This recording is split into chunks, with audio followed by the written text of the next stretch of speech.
Margaret Brennan is traveling with President Obama in Cuba, and she joins us now. Margaret, good to see you. So tell us what you're learning about the agenda today when President Obama will meet with Raul Castro.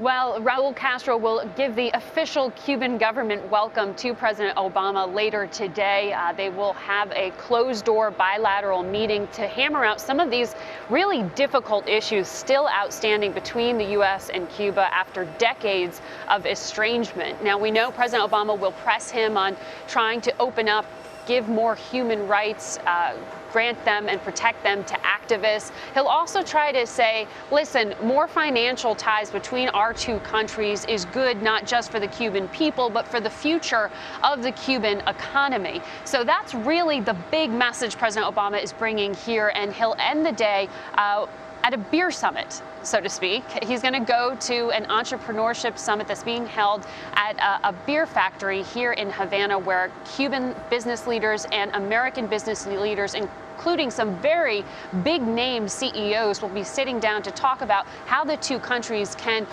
perhaps trade more, even though that decades-long trade embargo is still in place and Congress hasn't yet peeled it back. The president is trying to do what he can to allow trade to happen on the margins of that. Yeah, that's the question I was going to ask you. I mean, that's a message that basically seems to be directly linked to the trade embargo, that nothing much has changed in that regard. So how do you get around that? What sort of impact will that have on the talks? Well, that's why it was so interesting to see more than 30 congressmen, some Republicans among them, flying into Havana with the president as part of that official delegation here. When they landed yesterday, that was really an effort to say, look, Republicans are interested in building business ties, and some Democrats are here too. We need to peel back that trade embargo that officially cut off Cuba due to the Cold War standoff, when this country was a fully communist state under the thumb of Fidel Castro. These days, his brother Raul is running things, and he's started to experiment with some capitalism, allowing some small-scale business ventures and entrepreneurs to sort of open up their homes, open up small restaurants. This is really an experiment, and the administration's trying to encourage that, saying, look, financial ties may be the best way to ultimately open up this country, and that's the bet. Margaret, we've seen images of people being arrested, people that were protesting. It's front page of the New York Times. As Obama arrives, Cuba tightens grip on dissent. How much pressure is President Obama expected to put on the Castro regime to improve human rights?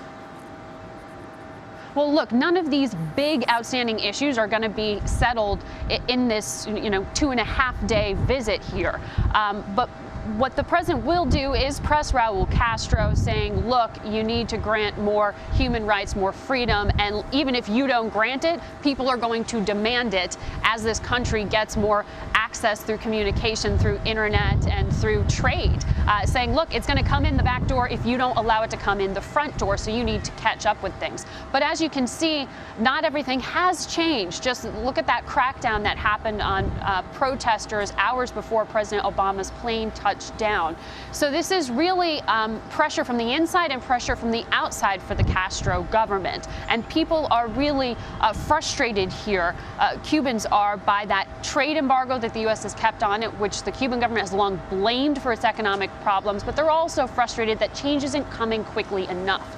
And that's really a danger here, Vlad, because with President Obama directly appealing to the Cuban people, saying, hey, we're open if you'll be, it raises expectations. And no one's sure where the Cuban people are going to take that next. All right, Margaret Brennan, thank you. And we will bring you live coverage of President Obama's joint news conference with Raul Castro. That's at 1:45 Eastern right here on CBSN.